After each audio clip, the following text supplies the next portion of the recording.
Software impacts every aspect of our daily lives. From ordering pizzas to banking to entertainment, everything is dependent upon software. In this episode, we're going to cover what's required to consistently deliver high quality software and software systems.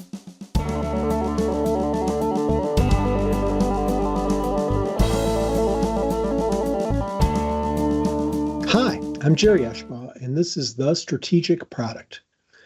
I recall back to reading a book back in the 1990s by an author called Steve McGuire, who the book was Writing Solid Code, and it was a pretty popular read among software developers at the time. And Steve had a very interesting statement from that book. I'm going to paraphrase here, but he mentioned that we used to implement features first and then fix bugs later, but we no longer do that here at Microsoft. And I think that was probably a little over-optimistic on Steve's part, but I still agree with the premise that this is a huge benefit to organizations by building quality in every aspect of the software development and software delivery phases, from initial conception to delivery and operations and maintenance. And as time has gone on, you'd think by now we would have really, not and be experiencing the level of software quality issues that we are. And unfortunately, it's still a commonplace, and it results in really dramatic frustration for the end users when things don't work as expected. And the cost of nurturing and maintaining problematic, buggy software is extreme. It not only destroys your revenue as an organization and your trust with your end users, but I would argue it also destroys the confidence of people that are using the software. So many times people blame themselves for not being able to figure something out, when really it's not working as expected or as designed, and it really has nothing to do with them personally. Unfortunately, this is a common problem still, even today in the industry. And I'm going to talk about really, what are the key aspects here to deliver quality software? And it really boils down to 5. One is focus on value delivered. So it works as expected, it's intuitive, and it solves a problem for your customer base. The second is high performance, and this is no noticeable delays whenever possible. And I'm a big proponent of response time and response time analysis, because this is the time that people are actually waiting for a service to deliver the expected outcome. And there are times when immediate response is not possible. And by still focusing on response time, you can analyze, what are those bottlenecks? What are the main bottlenecks? And so instead of focusing on little things that might take 1 or 2% of the time, you can identify the big part of the pie and focus on reducing that first. And when there is a time or a need for time-taking algorithms to keep the customer informed as to what's going on. Progress bars are great. The little spinning wheels, not so great. I mean, that something's happening. You think something's happening, although a lot of times it's just a GIF icon that's spinning and not really an indicator that anything's happening at all. But having that consistent feedback throughout your process and being able to show people where they're at in that process, and most importantly, in a lengthy operations, when things do fail, you don't require the system to start over from scratch. There's a way to recover. So picture you're downloading a large file from the internet, you've been waiting for hours, and you're at 99% and it fails. The worst case is you've got to start over from scratch. So there's some intelligent caching going on that'll allow recovery midstream. So you only have to re-download that last 1%. It's really important when you think about algorithms that do take time. Also, reliability. We work in a world that's got the lights on 24 hours a day, somewhere on the planet. And we're all working 365 days a year, or at least using software 365 days a year. So that reliability is really key. Unfortunately, the always-on behavior is not widespread all the time.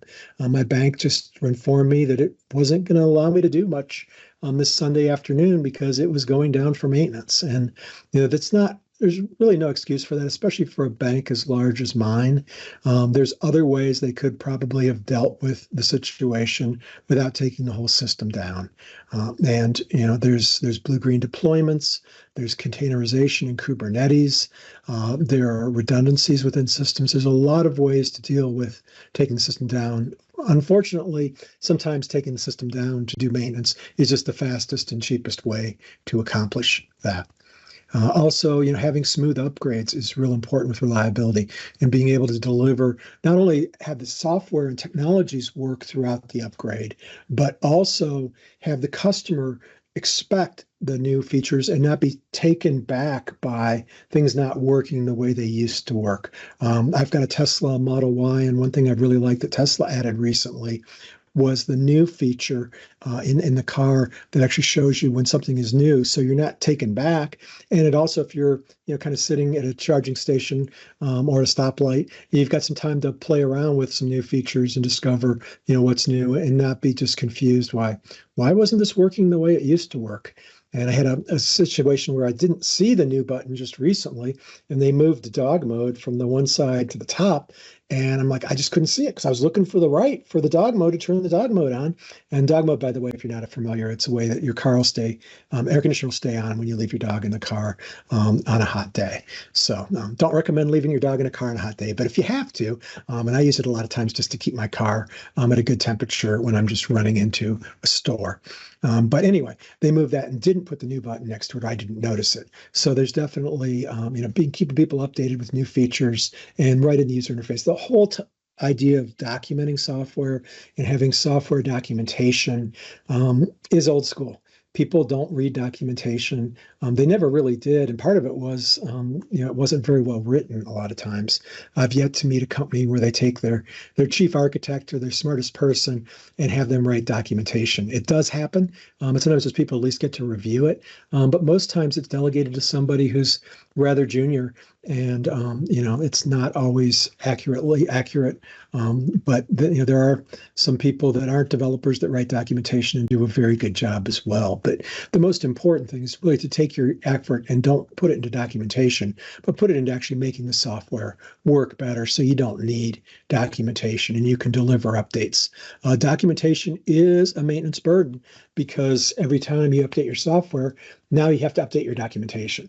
So keeping your documentation maybe explaining high-level concepts in documentation is important. It is part of quality software, is having all those other pieces around the software, whether that's a quick start guide to get started, a little card that comes with the software, YouTube videos for training, and explain those high-level concepts so people don't just understand where to go to get something done, but they understand the why and can anticipate, okay, this is how the software is architected. This is why the software was architected that way. So when I'm looking for a new feature, I have a better idea of understanding where to go to get that. Now we're going to talk about security. And this probably should have been first, especially in the most recent issues with CrowdStrike that have hit the industry. And the most important thing with security, in my opinion, is data. Which was not part of the CrowdStrike issue, fortunately. But every week there's a new announcement of some major data breach. And I was actually watching a movie a couple of days ago called The Union. And in that movie, somebody compromised all of the personal information for all of the government secret agents and military, everybody serving the military that have ever served. And you just think if that falls into bad hands, what consequences that could have, not just for those peoples, but their families and the government itself. So data security is of utmost importance. And unfortunately, there's not a lot of retribution for companies when data does get compromised. And but it's never a good thing. Those front page articles, data has been compromised from your system, is going to make people far less trusting of your system. LastPass is a great example of that. They had a data breach. I don't think it was decrypted information. I think it was still encrypted information that got compromised. But nonetheless, brute force attack, or as AI gets faster and better, having an attack on that information and being able to decrypt it is going to become easier with time. So, data security is a very important aspect of software quality. Also, it's not a matter of if your systems are going to get compromised. It's a matter of when.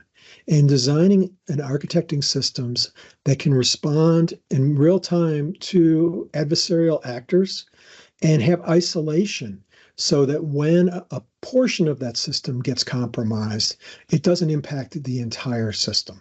And it's keeping your front end separate from your back end and your database is a good design practice, but also just good containerization, modularization of components. So if one does get compromised, not the whole system isn't, and that makes it easier to recover, makes it easier to deliver high quality. From a security perspective. And finally, I hesitate to put this here with compliance because I like to think of compliance and security really as two different things, but they tend to roll together. Personally, I'm far more of a security person. Love to build systems that are very secure, very hard to penetrate, that go through penetration testing and with very little, if very, very little compromise happening. But in that scenario, you also have to be compliant. And compliance is the rules and regulations that we all have to follow. And I think one of the big problems with compliance is that it doesn't always keep up with technology.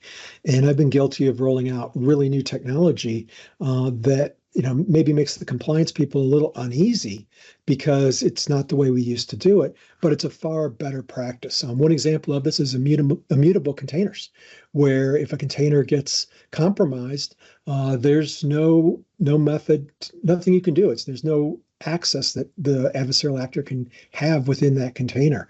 So if you're not familiar with containers, basically speaking of like Docker's containers or Kubernetes clusters that contain those containers or cryo, and I'll be speaking more on this later.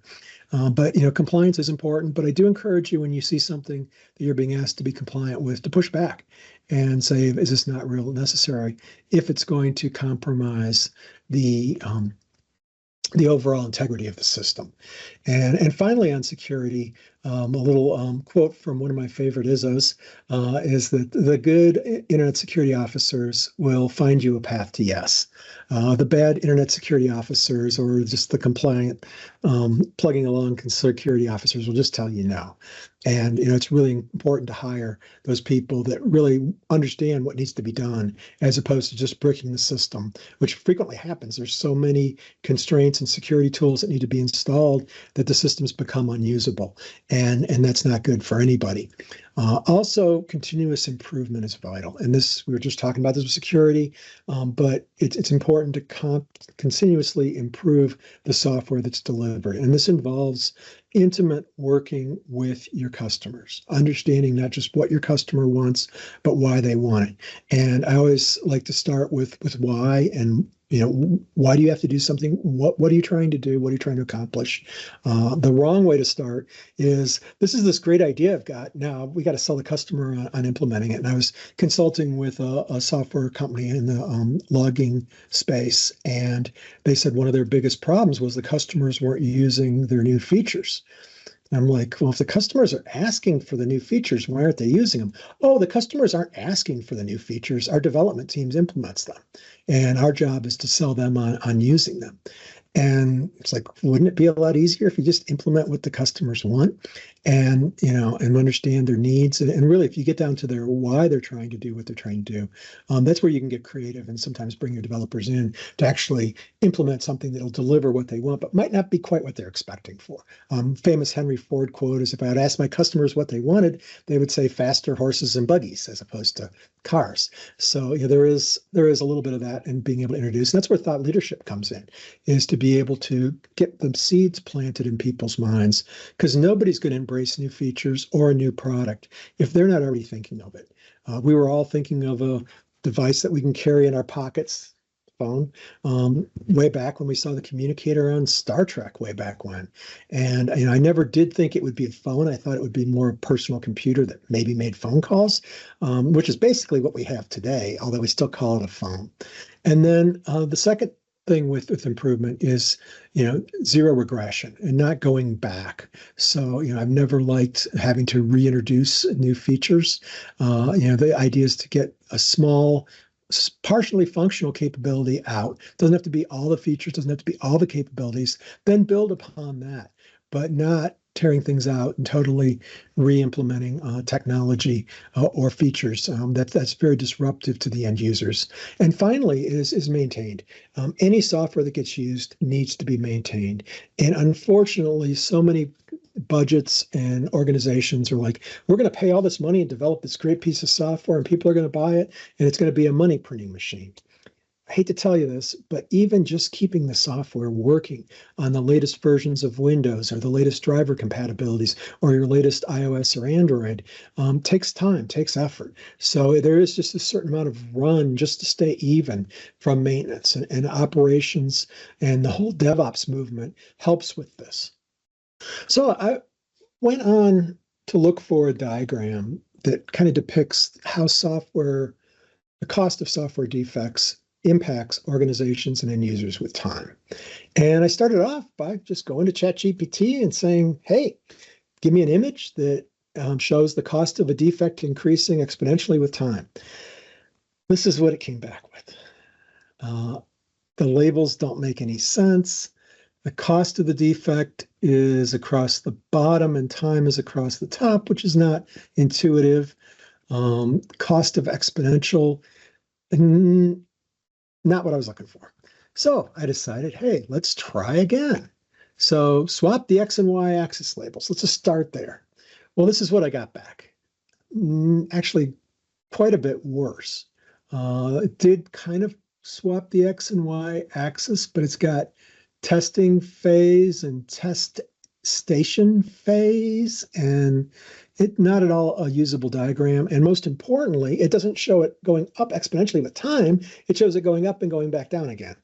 Not at all what I was looking at. So I'm like, well, maybe ChatGPT is having a bad day. I know they have a relationship with Microsoft, and I know Microsoft's been working with Copilot to kind of refine it a little bit. So I gave Copilot a try. Still not at all what I was looking for. You can definitely see some similarities here. It did give me 4 different images to choose from right out of the gate. So step 3, let's try another one. So I tried Perplexity.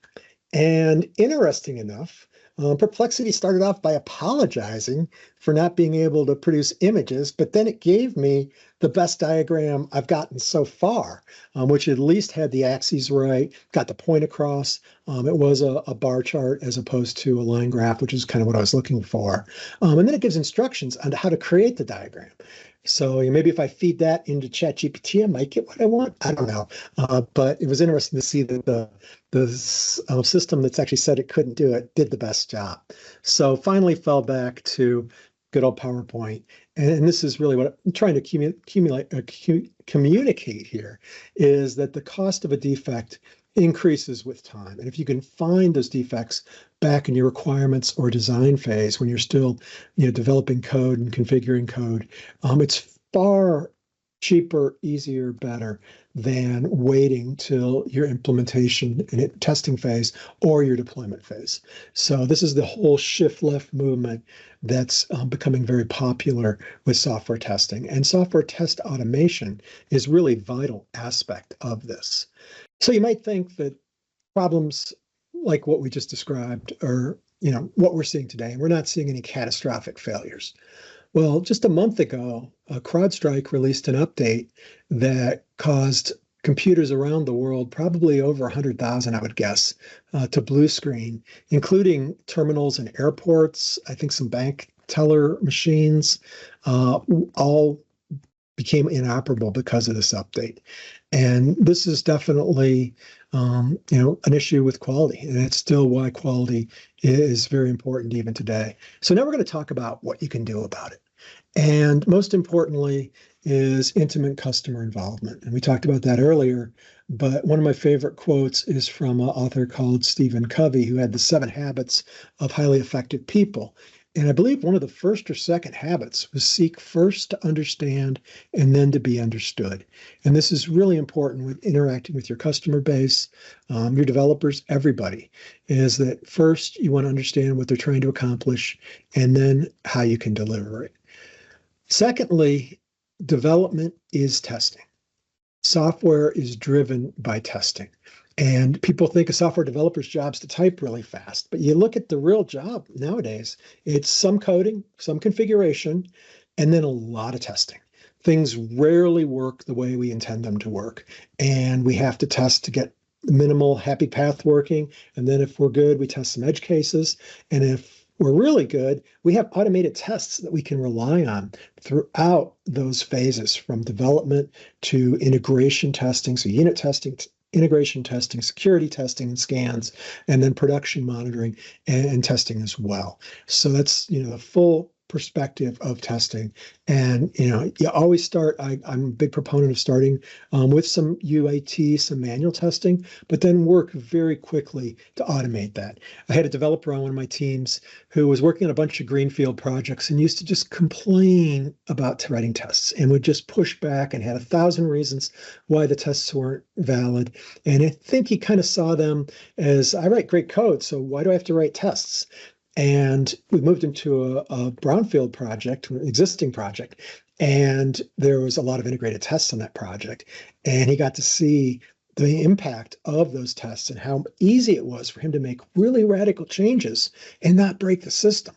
And then we moved him back to a greenfield project. And the first thing he was saying is, we need tests. Who's going to write the tests? I got to start writing tests right away. We can't write any code before we write the tests. So anybody that's experienced those real high coverage of tests in a test first environment, really sees the benefit. And to the end customer, it's the ability to deliver consistency and not have any unexpected issues happen late in the game and be able to move that forward. Another important aspect is to test to failure and not just test to spec. And this is where the Japanese auto manufacturers had a huge lead over the American auto manufacturers back in the 80s and 90s, is that they would test things to failure. So they would cycle apart, open and close the door on a car till the hinges fell off. And then they would understand, maybe where they could cut some quality possibly, and also, what needed to be beefed up. And you show an engineer something that breaks, typically they want to get it fixed. So it's a way that Japan was able to ascertain the high level of quality. I spent some time in a lab at General Motors where they had a simulated butt sitting in a seat, to see the seat wear. And I remember as soon as they got to, I think it was 150,000 sits and twists and picks backs up, they turned it off. And they're like, okay, seat's not cracked, not torn, we're good. We met spec. And the problem with that is they don't know if that seat was going to tear in one more cycle or a million more cycles. If it was a million more cycles, then they probably could have made the material thinner and saved money in the long run. If it was one more cycle, then they've got a problem. And it might have just been, it might have tore a little bit around one of the stitching, and that stitching had to be reinforced, and that would have been the end of it. And then they could have made a really much better high quality seat. The same holds true with software. The other aspect of software, as far as testing goes, is using test to failure, especially for load and security, and not just a spec. So if you're looking on load testing, see where it falls down. And that might mean you've over provisioned your AWS, Azure, or Google Cloud, or Oracle Cloud, or whatever cloud you're using backend infrastructure, if you're vastly exceeding the spec as far as performance or load goes. And you can also see where you need to tune it and what the impact of that tuning has if you test a failure.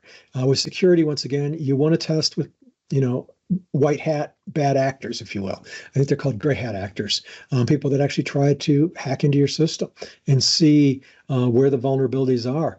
Because you never look at things, and you might not think of things like a hacker, but these people that grow up in that space have very creative ways to compromise systems, and you want to make sure that you're protected against that. And Ford used to have I got a lot of automotive analogies here. I spent a lot of time in Detroit working in the automotive industry. Please apologize for me. I apologize for myself, in that Ford just had this saying, quality is job one. And with quality and testing, it spans everything from initial design and architecture all the way through to operations and, looking at, loads and monitoring and production. And, there's a big push to shift left, but there's also a push to shift right as well. And if you had to pick one, I would definitely, as the diagram showed earlier, you want to identify your issues up front. But there are some aspects where a colleague of mine has made me very aware of this, that you're better off testing in production. We can look to talk about that in a future video. Hopefully I can get him on. Also, automate tests and alerts. and be able to flag, health quality. A colleague of mine he became a chief engineer for a software company, chief technology officer for a software company, a pretty large software organization, and they had very, very low quality products. It was very scary, and their builds were breaking where they couldn't even run the development version of the product hardly at all. And it would become a scramble when they had to actually shift. So he went out and got this huge traffic light and mounted it right over his desk in the middle of the cube pen. And that's another thing with leadership is, be close to your people, be close to where things are done. I've got mixed feelings about Elon Musk, but I do have to say, man, the guy slept in factories. So, he subscribes to what he's saying. And this gentleman was right in the middle of the bullpen, software developers. He got this big traffic light, put it up, and it was yellow, red, or green. It was asked, what's the traffic light for? It's like, well, build quality. So if we can't run the product right now, we're in red build quality for our development version. And, so after pretty quick, you start seeing it flicker some yellow. And so the build quality started improving, and he had a little PLC hooked up to his computer that would actually communicate with Jenkins and fire the lights different colors. And then after a while, it got to a point where when the light would flicker, it was green almost constantly, which means that people could run the checked-in version of the software.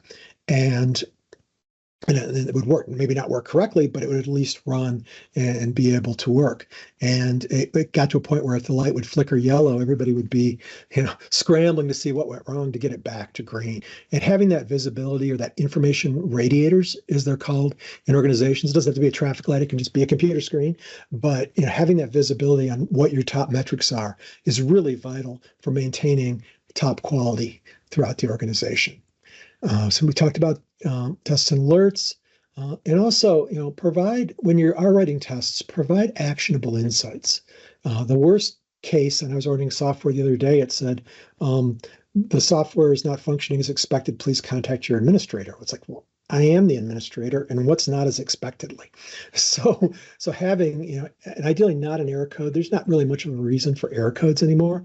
Having good verbose errors that say, this is what went wrong, this is the systems where the failure occurred. You got to be careful about security, and that's where you might want to obfuscate a little bit on the actual names of the systems.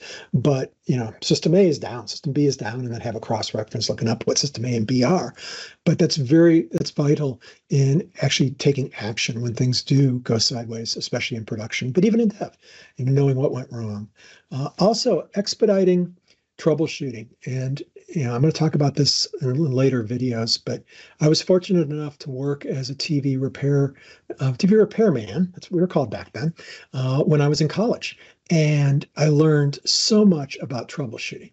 In engineering school, quite ironically, the dean of engineering talked to us on our first day and said, engineers are problem solvers. And I'm a young little 19-year-old, like, oh, cool, I want to be a problem solver. And then I went through engineering school, never learned how to really solve a problem in engineering school. I remember getting my senior project going, which was a digital bicycle speedometer. It was, if it wasn't for my training as a TV repairman, I would have really struggled to even get that project to work.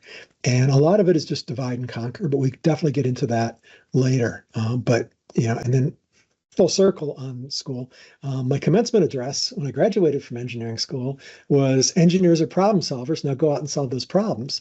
Well, nowhere in my 4 years of engineering training did they ever teach me how to diagnose or resolve a problem. I wasn't taught root cause analysis. I wasn't taught basic troubleshooting skills. It was basically try it till it works. And it's quite ironic. I mean, we were taught about monitoring, we were taught the theory as to how things work, but not, we weren't really taught problem solving. And there's some really great techniques out there that I hope to talk about in the future, and have some colleagues I'd like to bring in on that. And then finally, automate everything. Everything you're doing should be automated, and automation is consistent. Us humans are not consistent. You ask a human to do something 10 times, and good chance one of those is going to be different than the other 9 times. And having consistency throughout your organization is vital in delivering quality software, and automation is a key component to that consistency. Well, thank you for joining me today. Again, I'm Jerry Eschbaugh. This is The Strategic Product, and look forward to seeing you in upcoming episodes. Also, please don't forget to like and subscribe. I'm just getting this channel started, really hoping to make it to 100 subscribers here shortly.